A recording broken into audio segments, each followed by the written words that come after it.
Hola, bienvenidos a estos 1800 segundos de noticias. Diolca Pérez les saluda, siempre feliz de poder contar con todos ustedes en sus hogares para podernos compartir las noticias importantes de la semana y también entrevistas súper interesantes. Y mire que esta semana tenemos una entrevista que definitivamente les va a interesar mucho como a mí. Es un invitado internacional para darnos una visión de lo que ha pasado en nuestro país con el sometimiento a la justicia del ex procurador general de la República, Jean Alain Rodríguez. Nos visita el experto internacional Eric Rojo, ex asesor del Departamento de Estado de los Estados Unidos y también ex asesor en materia de transparencia y anticorrupción de la Organización de Estados Americanos, OEA.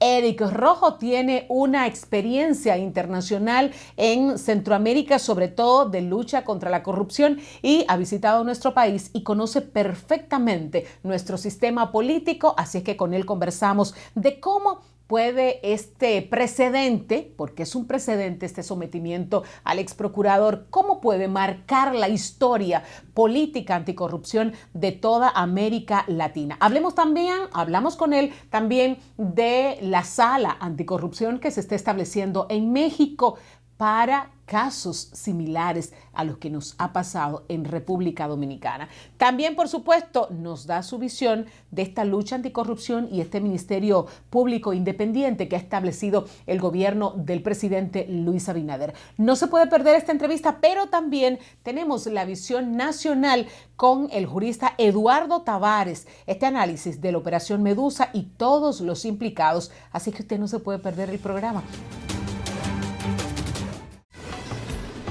Lo mejor del dinero que te envían de lejos es poder recibirlo cerca. Ahora puedes buscar tus remesas en tu comercio, farmacia o ferretería más cercana a través de Subagente Popular. Con Remesas Popular recibes más cerca lo que te envían de lejos. Popular, a tu lado siempre.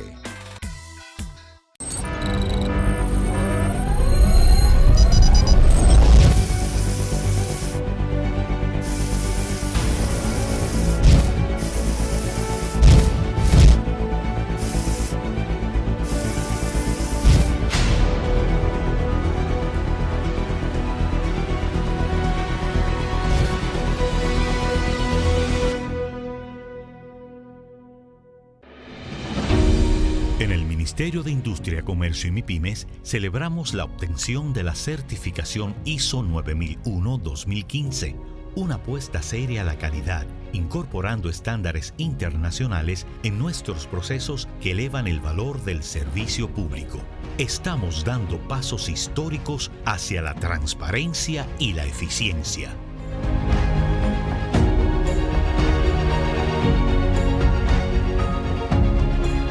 Definitivamente, en el Ministerio de Industria, Comercio y MIPYMES, estamos cambiando.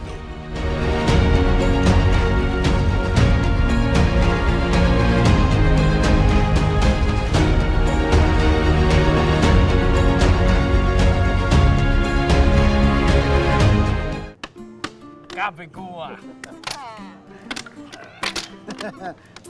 Bueno, barajen ustedes, pero no barajen vacunarse. ¿Ah? ¿Ya se vacunaron? Tengo la 2, papá. Yo estoy indeciso. Eso lo hicieron muy rápido. Y eso está raro. Yo vi un muchacho hablando de eso en Twitter. Y es verdad, hay algo raro. Pero los que saben de eso están diciendo que te la ponga. ¡Vacúnate, hermano! Las cosas de Don Tito. Yo no sé si me voy a poner esa vaina. La vacuna no duele, no enferma, no mata.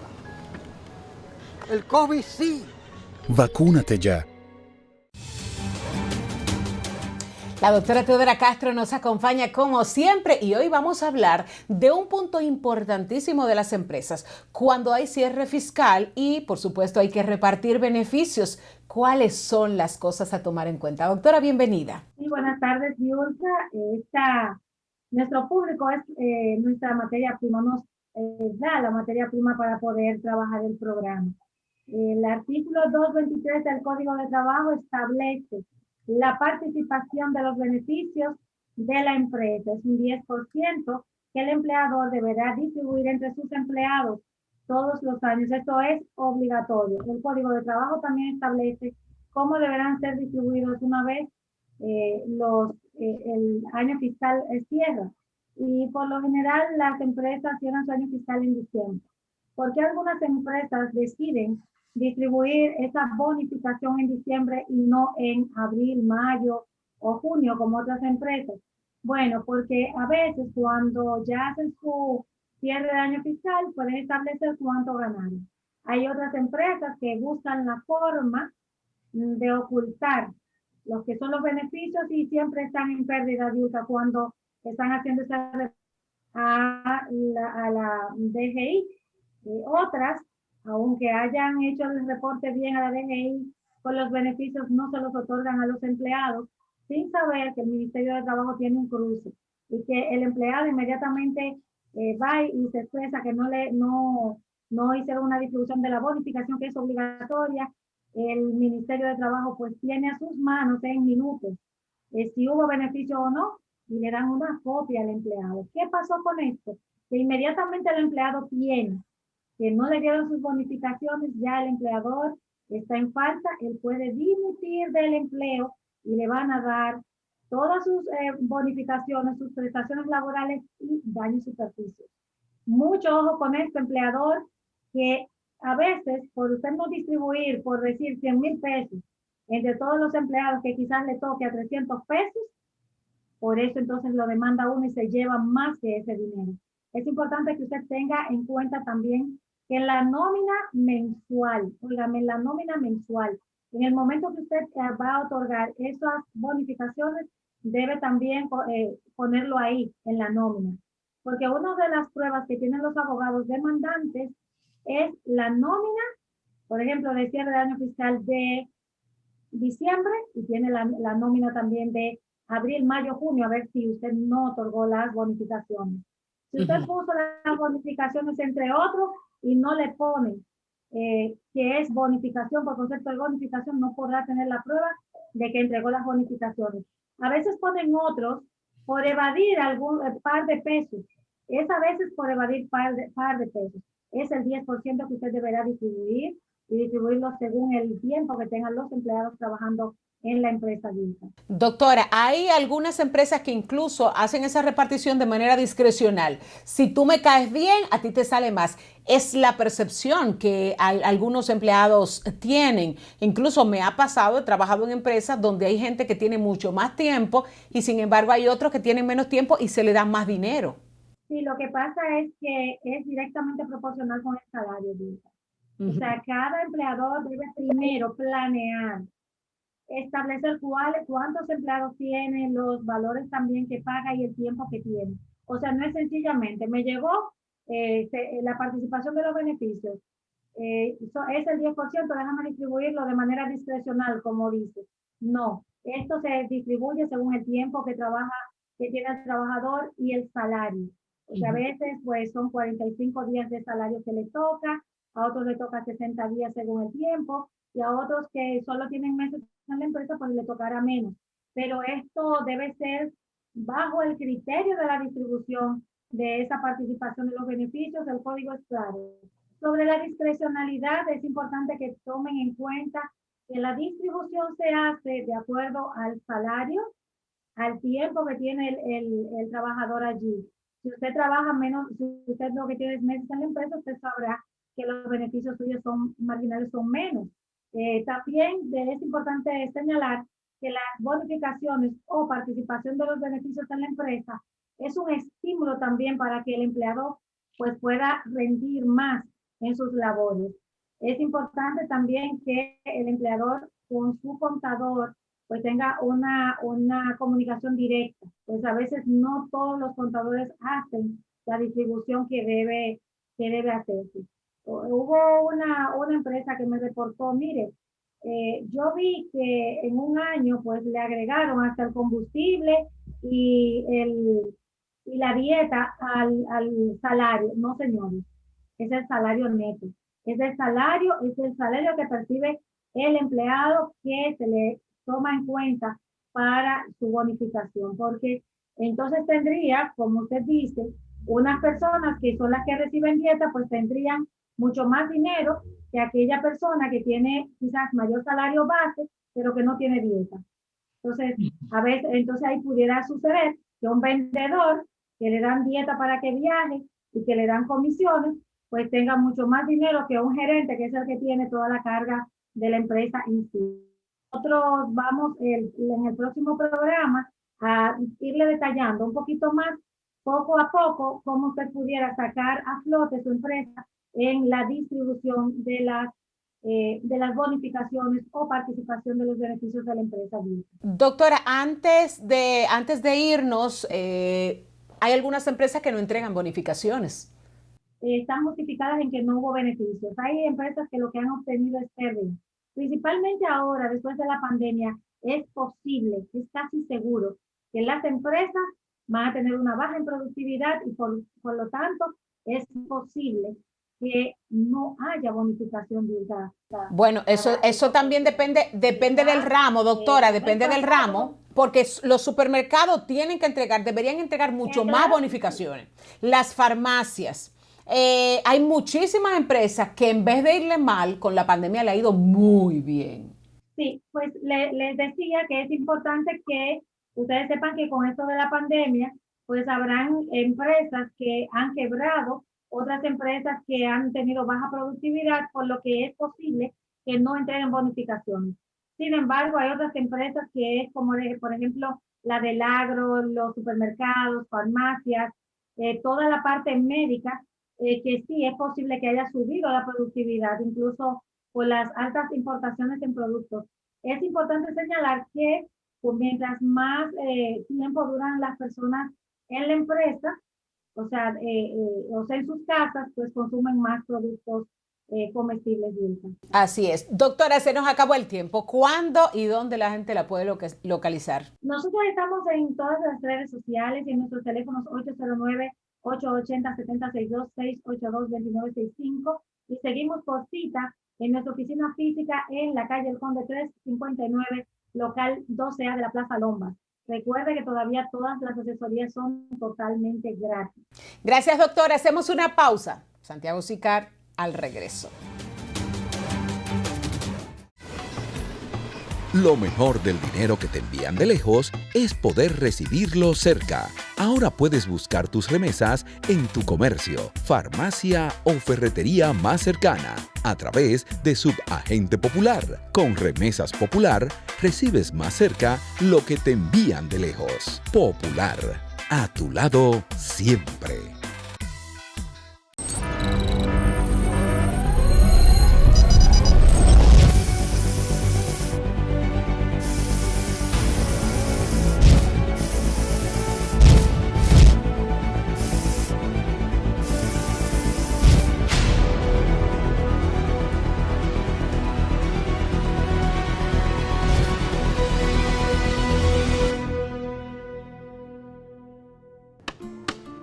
Cuba. Bueno, barajen ustedes, pero no barajen vacunarse. Ya se vacunaron. Tengo la 2, papá. Yo estoy indeciso. Eso lo hicieron muy rápido. Y eso está raro. Yo vi un muchacho hablando de eso en Twitter. Y es verdad, hay algo raro. Pero los que saben de eso están diciendo que te la ponga. Vacúnate, hermano.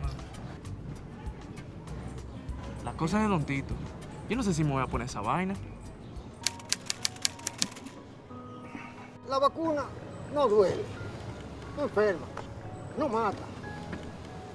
El COVID sí. Vacúnate ya.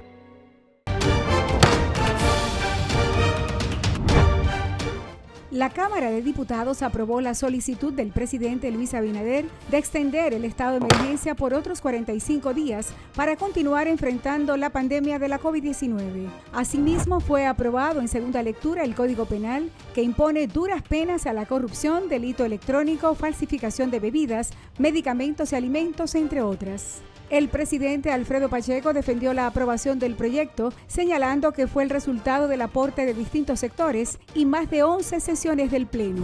Los diputados aprobaron también en primera lectura y a unanimidad el proyecto que regula la lengua de señas y el sistema de braille en República Dominicana.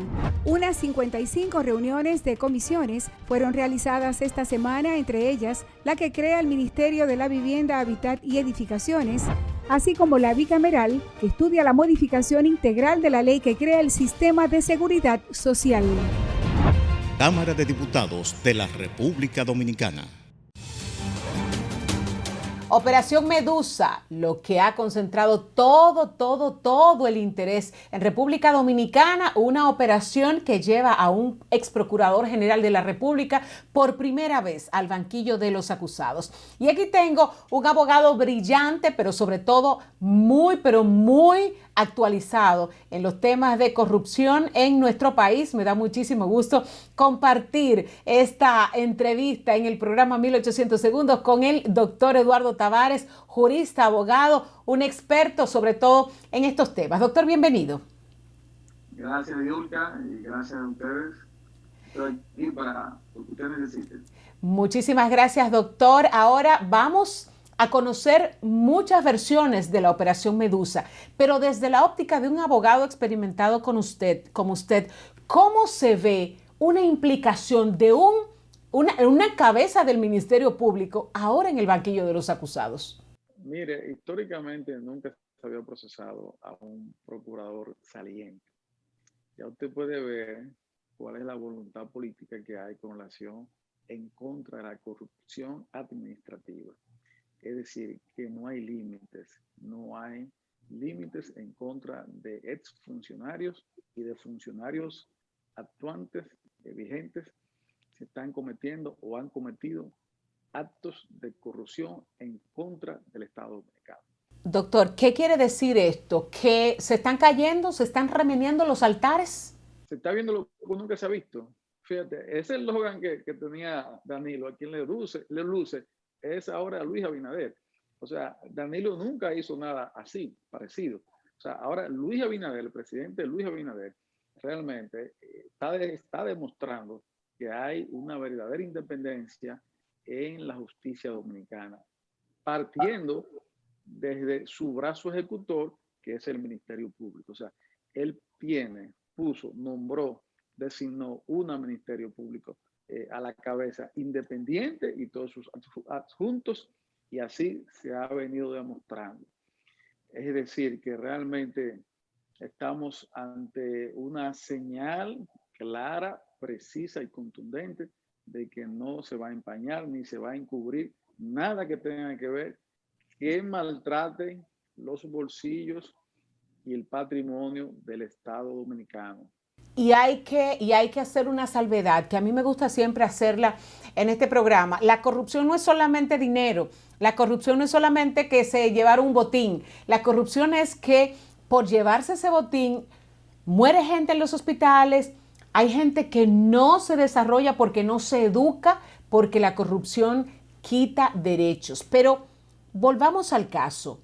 En esta oportunidad, según lo que el expediente que ha presentado el Ministerio Público, no solamente fue corrupción de un hombre, porque ahí se habla hasta de que el ron se compraba con dinero de la Procuraduría, el ron de la campaña, y se envasaba en la Procuraduría. Pero aparte de eso, hay muchos otros tentáculos que pudieran involucrar incluso un partido completo. Sí, mira, ahí se narran hechos realmente garrafales, situaciones que uno nunca pensó que desde la Procuraduría se podrían cometer. Realmente uno sabe y ha sabido que históricamente el procurador es nombrado por el presidente de la República. Eso es cierto.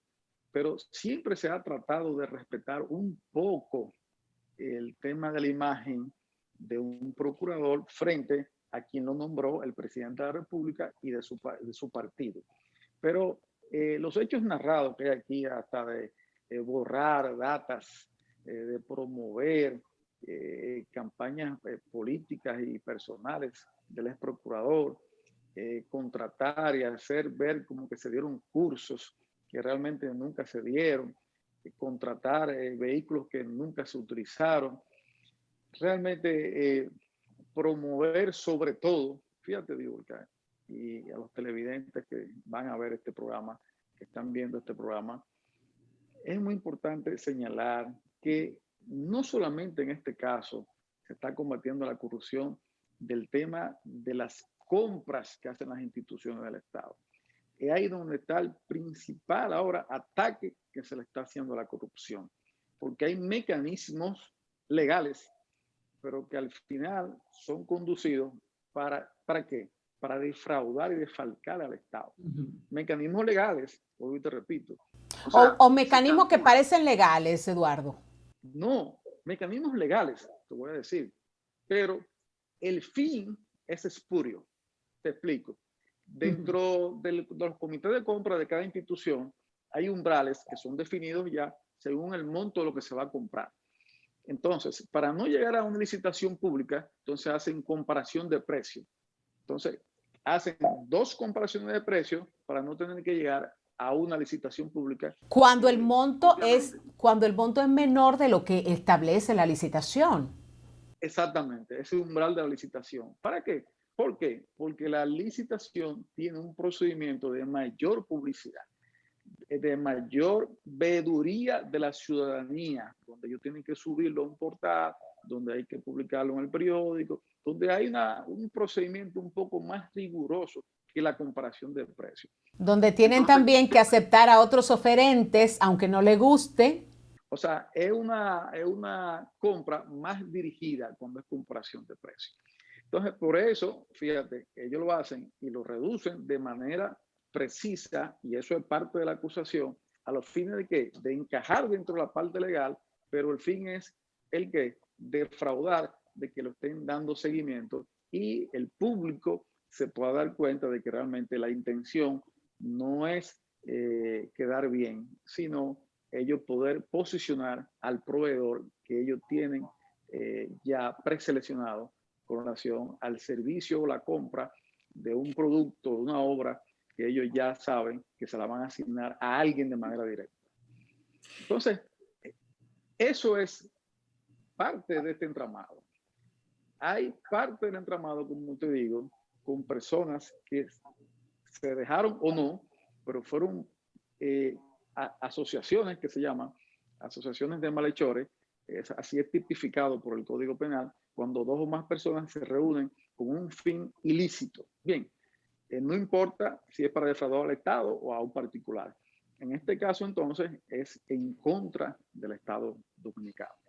Entonces, todas estas personas que están siendo imputadas dentro de este hecho, la Procuraduría General de la República, fíjate, yo me leí esa solicitud de medida de coerción que casi ronda a las 300 páginas. Wow. Y esa es una verdadera medida de coerción, una descripción circunstanciada de los hechos y la participación individualizada de cada imputado. Fíjate, se ve desde el punto de vista macro, o sea, todos, ese concierto, ese tinglado de cada uno de ellos, pero también la responsabilidad individual. O sea, cada quien tuvo un papel dentro de la operación. De esa operación. Y se señala qué hacía, cuál era su participación y qué ley estaba violando. Y consecuentemente, entonces, ya se sabrá la pena. Es por eso que el Ministerio Público le solicita prisión preventiva a todos y que se declare complejo el caso. Eduardo. Complejo el caso, Diulca, déjame terminar solamente eso. Al declararse complejo el caso, pues eso hace que ese plazo se aumente, todos los plazos que tenga el Ministerio Público para poder realizar un acto conclusivo. La misma medida de coerción puede llevarse a 18 meses. Se le aumenta. ¿Por qué? Por la complejidad de los involucrados y el concierto, hablando primero de autores, coautores y de tipificaciones penales que se dan en este caso. Eduardo, hay más gente involucrada en esto, pero preguntando desde la óptica de un abogado, ¿piensa la gente que este tipo de cosas nunca se va a saber? Porque en el caso del señor de Moya, mucha gente le reconoce ser un gurú del marketing y una persona que no tiene necesidad de jugarse la vida y la libertad por 20 millones de pesos. Entonces, ¿qué pasó? ¿Qué juega ahí? Yulka, es que nunca pensaban que iban a perder el poder. Nunca se pensó que el que persigue, el órgano persecutor, iba a ser el perseguido finalmente. O sea, hay esquemas y estructuras que nunca en la mente de sus actores principales pensaron, ni de nadie pensó nunca, que eso iba a llegar a suceder. Entonces, es como te dice, y es como incluso ellos deben estar reflexionando, pero ven acá, porque yo no tengo la necesidad de esto. Ah, pero bueno, una cosa es no tener la necesidad de eso, y otra cosa es, ¿sabe qué?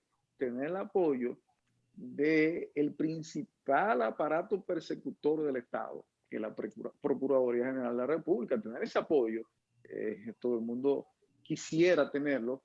Eduardo, ¿usted cree que eso se quedaba ahí en la Procuraduría y que lo único que tenía, por ejemplo, Jean Alain era la protección de la Procuraduría? Mire, fíjese, con relación a los servidores públicos, a veces se da algo, que es que actúan con cierta independencia, porque sus superiores no siempre están al tanto y no siempre tienen que dar las directrices exactas de lo que van a hacer.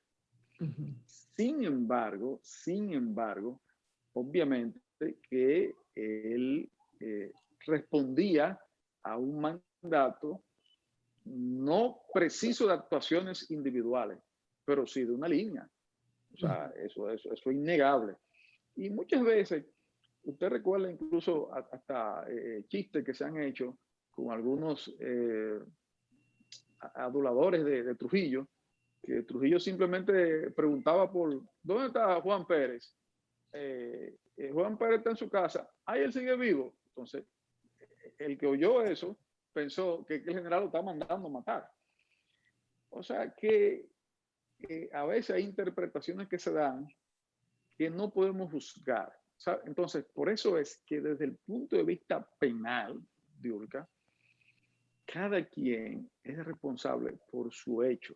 Eduardo, entonces podríamos decir que, como mucha gente ha dicho y las redes sociales le han caído encima, podríamos decir que Danilo no tiene que cargar con las culpas de Jean Alain Rodríguez. Porque mucha gente ha dicho, que caiga Danilo, ahora que caiga Danilo. Pero entonces, por lo que usted me dice, no necesariamente Danilo Medina está involucrado en el caso de Jean Alain. Ciertamente, hay que demostrarse, hay que probarle los hechos, hay que probarle esa vinculación, bien, de su participación. Si no hay una vinculación directa o indirecta que llevara a cometer esos ilícitos penales de los cuales se le acusa a Jean Alain, al expresidente Medina, pues entonces él no tendrá participación en eso. Ahora bien, si la Procuraduría así lo entiende, lo investiga, e incluso yo soy de opinión que si no fue sometido el expresidente Medina era porque no habían circunstancias penales que lo comprometieran en los hechos que se le imputan. Bueno, Eduardo, y también hay que entender que un presidente es responsable de un país entero. Si el presidente estuviera en cada punto velando a cada funcionario, entonces sencillamente el presidente sería omnipresente y eso es imposible. Para terminar, abogado, ¿usted cree que caiga más gente en este caso en los próximos días? Hay que esperar. Recuérdese que en el caso anterior hubo un cantante, como se le dice popularmente, y habló más de la cuenta. Entonces, claro, hay que esperar. Se ha dicho, se ha rumorado que Jean Alain dijo que él no va a caer solo, que él va a hablar y si no lo apoyan, él no caería solo. Bueno, cuando salen esas amenazas es porque él no está solo, Eduardo. Mire, es que para usted llegar a ser procurador, obviamente que usted tiene que estar apoyado por el presidente de la República. Hay algunos funcionarios que se exceden en sus actuaciones personales. Y cuando el presidente de la República se entera de la situación, pues entonces se desvincula.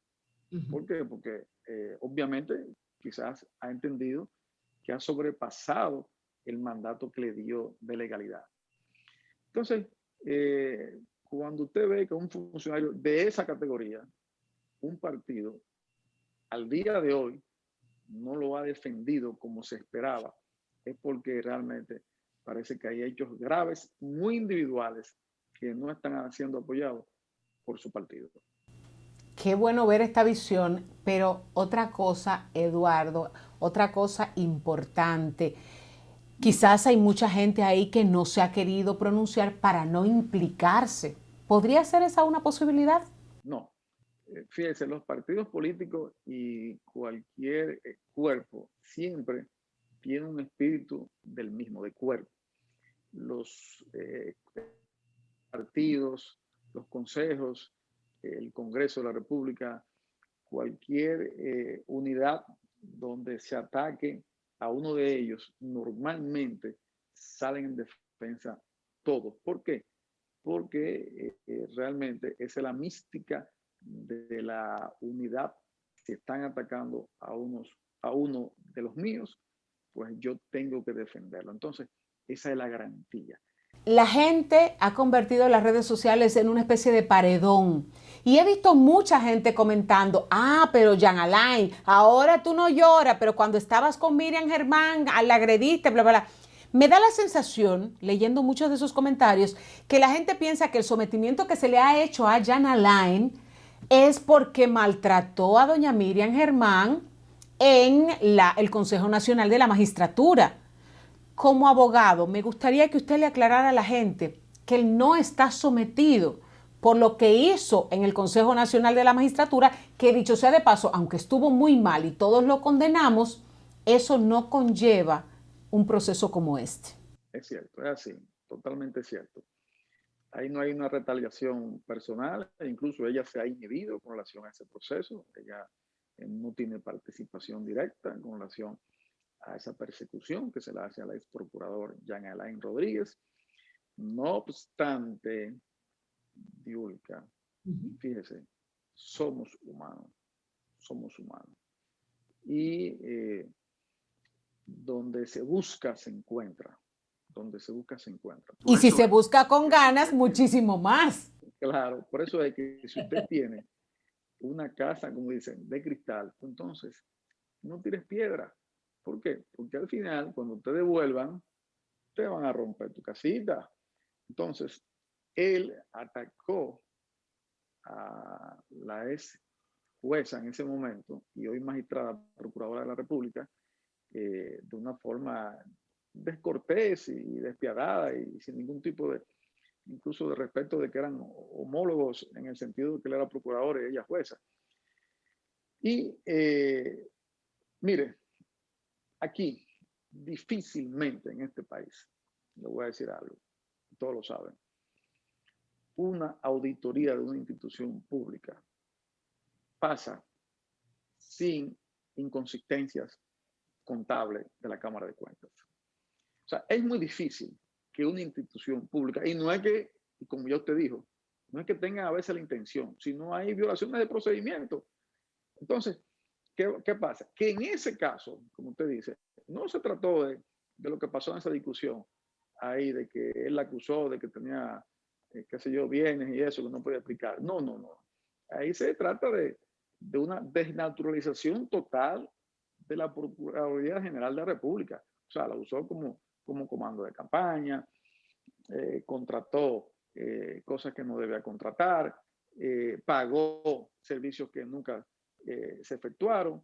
Y dinero que se filtró por una alcantarilla. Se nos acaba el tiempo, Eduardo.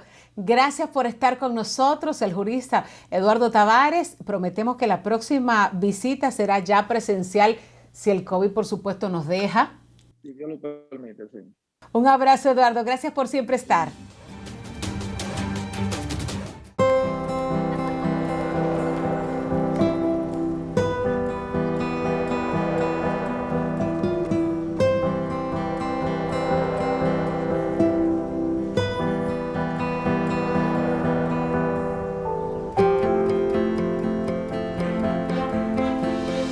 Hay cosas que hacen historia en nuestras vidas.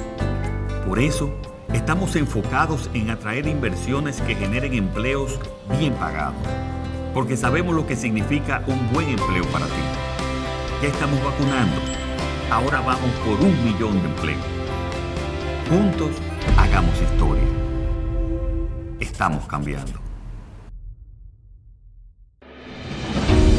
En el Ministerio de Industria, Comercio y MIPYMES celebramos la obtención de la certificación ISO 9001-2015, una apuesta seria a la calidad, incorporando estándares internacionales en nuestros procesos que elevan el valor del servicio público. Estamos dando pasos históricos hacia la transparencia y la eficiencia.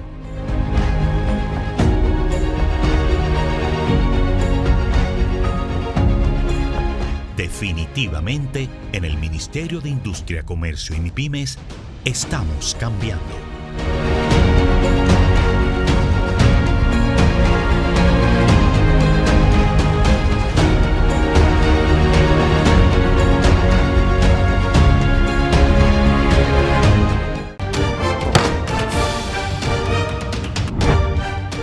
La Cámara de Diputados aprobó la solicitud del presidente Luis Abinader de extender el estado de emergencia por otros 45 días para continuar enfrentando la pandemia de la COVID-19. Asimismo, fue aprobado en segunda lectura el Código Penal, que impone duras penas a la corrupción, delito electrónico, falsificación de bebidas, medicamentos y alimentos, entre otras. El presidente Alfredo Pacheco defendió la aprobación del proyecto, señalando que fue el resultado del aporte de distintos sectores y más de 11 sesiones del Pleno.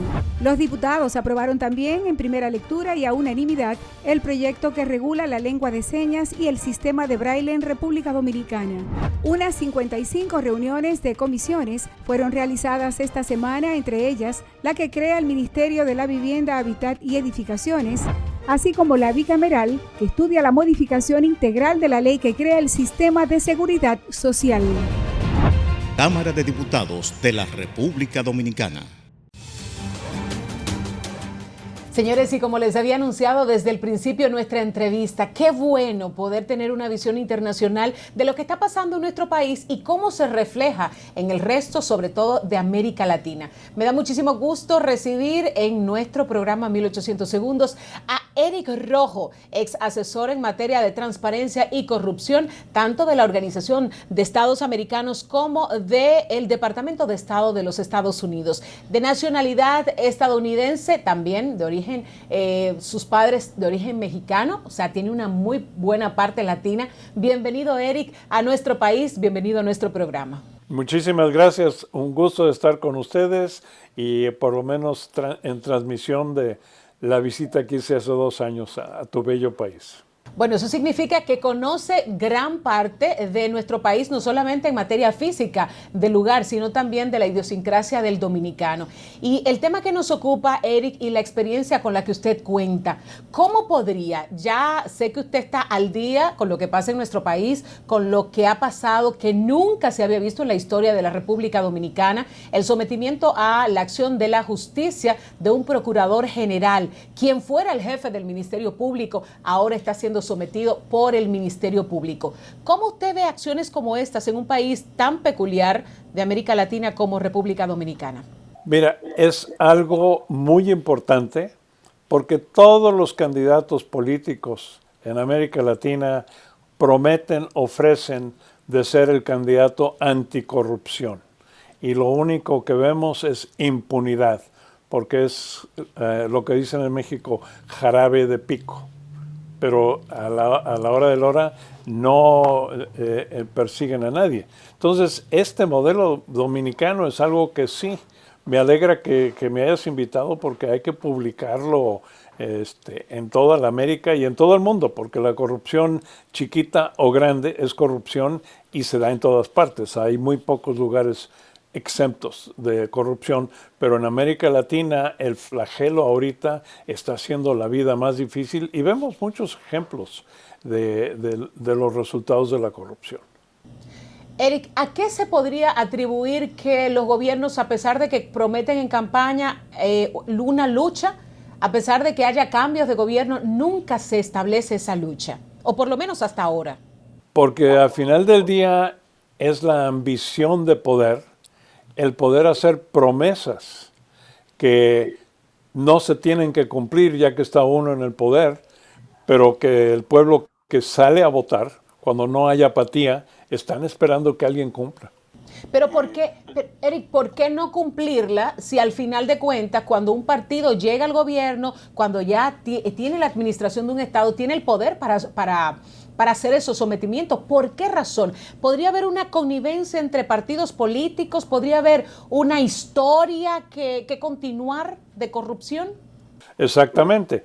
Es una convivencia entre políticos, entre intereses creados, y pocos políticos realmente tienen lo que decimos tanto en inglés como en español, la voluntad política para cumplir. Ahí es donde está el problema.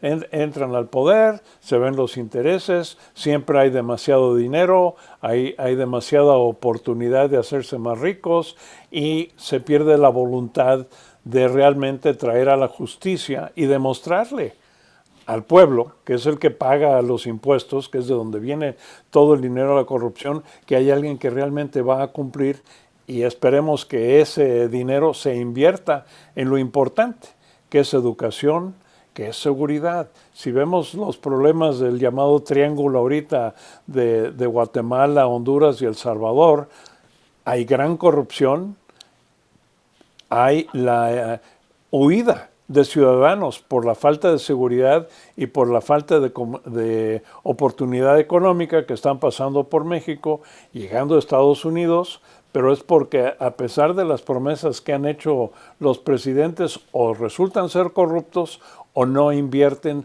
donde tienen que invertir. Y un pueblo sin educación es un pueblo sin oportunidad.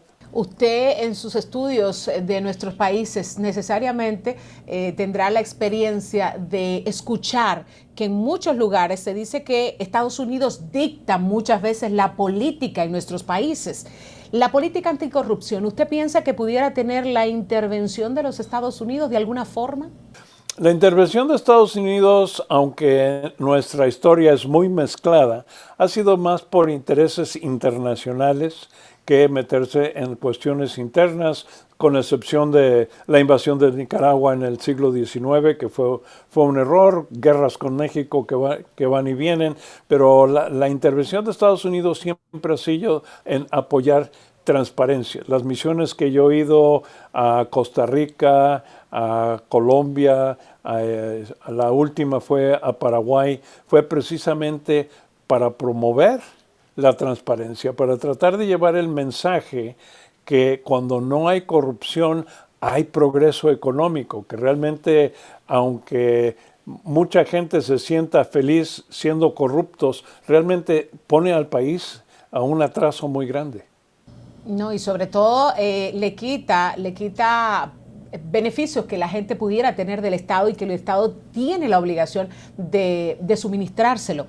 Señor Eric, en este momento en México sobre todo se están tomando decisiones importantes en cuanto a la lucha contra la corrupción. En este momento tengo entendido que se está estableciendo una sala para tratar esos casos de corrupción y ponerle, vamos a decir, un respaldo a la justicia para esa lucha. ¿Me puede contar un poquito más de eso y si pudiera tener en ese caso repercusión en nuestros países? Mira, el gobierno anterior de México estableció la sala, pero no se nombraron los jueces. El gobierno de ahora ya nombró 3 jueces, 2 ya pasaron el Senado, y entonces la sala ya va a empezar a actuar. Y uno de los pleitos políticos en México ahorita es la independencia del Poder Judicial, porque el presidente sí ha tratado de influenciar, está tratando de cambiar el tiempo que debe estar el presidente de la sala, porque al contrario de Estados Unidos, los puestos en la Corte Suprema no son vitalicios, son de un periodo X. Entonces ahorita estamos viendo ese problema al nivel más alto, tanto de presidencia como la Corte Suprema, pero mientras tanto en la Corte Administrativa ya se va a dar vida a la sala que va a tomar los temas de corrupción. Y una de las cosas que yo siempre comento, la corrupción no es solamente el que alguien pueda robar dinero hacer contratos falsos, todas las cosas que están en la superficie de la noticia. Pero hay una cosa que tenemos que tener en cuenta.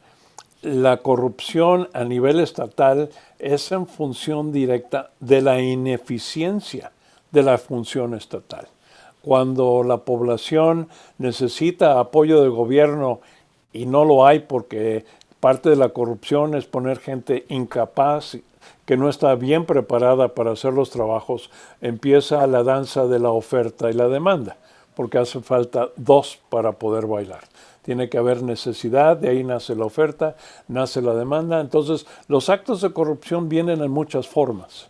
No solamente el robo de dinero, que es lo que más nos preocupa a nivel nacional, pero tiene otros fundamentos y esperemos que, esta nueva corte pueda atender los fundamentos que nos da la corrupción y lo que va creando los casos más grandes. Y creo que el modelo que está poniendo ahorita a tu país va a ser muy importante.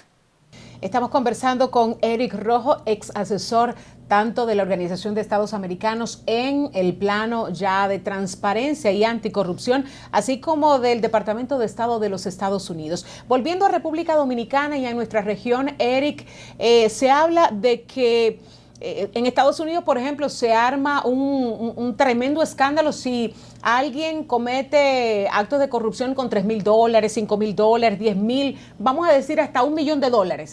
Pero en nuestros países se habla de $100 millones como si no fuera dinero.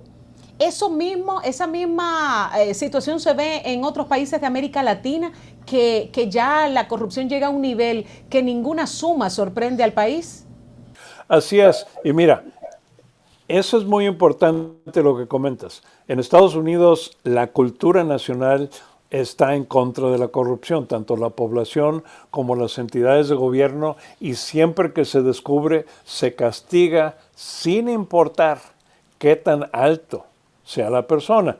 Yo sé que la mayoría de tu público es muy joven de acordarse del presidente Nixon y su vicepresidente Agnew, que él recibía dinero en efectivo cuando era gobernador de Maryland. Y precisamente a pesar de que era vicepresidente, no existe el fuero en Estados Unidos en actos que no tengan nada que ver con su función de gobierno. Así es que él tuvo que renunciar y tuvo que atender un juicio por corrupción. Y así hemos visto a miembros del gobierno, gobernadores. Entonces ahí es donde se pone el modelo. Hoy día tenemos el problema en la frontera del narcotráfico, que hay demasiado dinero y hay personas vendidas en ambos lados de la frontera, pero eso se tiene que seguir persiguiendo. Pero volviendo a tu pregunta principal, cuando leemos 100 millones, 1,000 millones, son cantidades que realmente a nivel individual no nos afectan, porque no las entendimos. Es como cuando haré una comparación difícil, pero cuando hay un accidente y se muere 2, 3, 5 personas, es más escándalo que cuando hay un elemento catastrófico donde los muertos son en los miles. Perdemos un sentido de la realidad y ahí es donde está tu punto. Con tantos millones de dólares no los podemos sentir, no los podemos ver. ¿Y eso es normal? ¿Eso pudiera ir creciendo o podría ir disminuyendo con esta lucha frente a la corrupción? Sí, porque a nosotros como individuos no realmente poder sentir qué significan esas cantidades, pues es una noticia más. No nos eleva al nivel de que realmente hay que hacer algo y demandar de los líderes políticos que realmente hagan algo, que las autoridades hagan lo que se tiene que hacer. Entonces se crea un vacío de un mundo casi de fantasía. En nuestros países, si yo mal no recuerdo, Perú ha sido uno de los pocos donde hemos visto procesos que ha caído gente grande, que ha caído incluso presidentes. Pero ¿hay algún antecedente de un procurador, de un jefe del Ministerio Público en nuestra región que haya caído en manos de la justicia? No que yo sepa, creo que esa es una primera vez, pero es una historia tanto importante como triste, porque el procurador es la persona responsable en todos los países por asegurar que haya transparencia, que la ley se cumple y que no haya corrupción. Entonces, si este exministro de ustedes está siendo perseguido por corrupción, tenemos un sistema muy podrido. ¿Cómo podría esto impactar América Latina, este precedente? ¿Cómo podría verse el resto de los países en este espejo? Hay que mantener en la noticia internacional el proceso de este exprocurador y su gente hasta el momento en que haya juicios, porque normalmente hay acusaciones y no hay juicios. Si no hay juicios, no hay condenas, y si no hay condenas, no pasó nada. Entonces, es importante, no necesariamente a diario, porque las noticias diarias, como tú sabes muy bien en tu mundo, se desgastan. Hay demasiada competencia. Entonces, buscar los momentos adecuados de pasar la noticia y que tus colegas internacionales lo promueven y demuestren que ya hay la voluntad política de bajar a gente muy poderosa y ponerlos en la cárcel con un juicio correcto, por supuesto, no una situación vengativa, pero que se demuestre que la ley se aplica en orden y se va a cumplir. Y que puede servir esto para gente que pudiera venir detrás y que quisiera hacer lo mismo.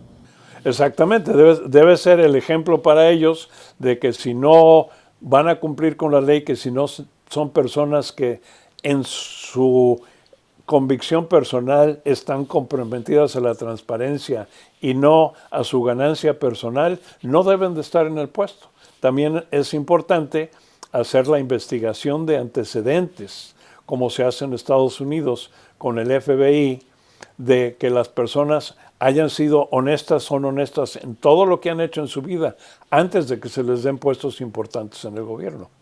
A propósito de eso, Eric, bueno, se han visto varios candidatos, inclusive ya miembros del Congreso Nacional en nuestro país, incluyendo uno recientemente que fue detenido en Estados Unidos junto a parte de sus familiares, acusados de lavado de activos y de narcotráfico. Un diputado ya del Congreso Nacional.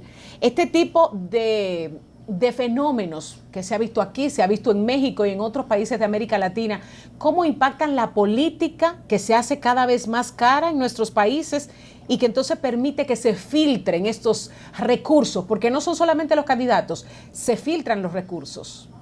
Mira, ese es un punto muy importante, porque hablamos de pobreza en México, en Guatemala, en El Salvador, en Honduras.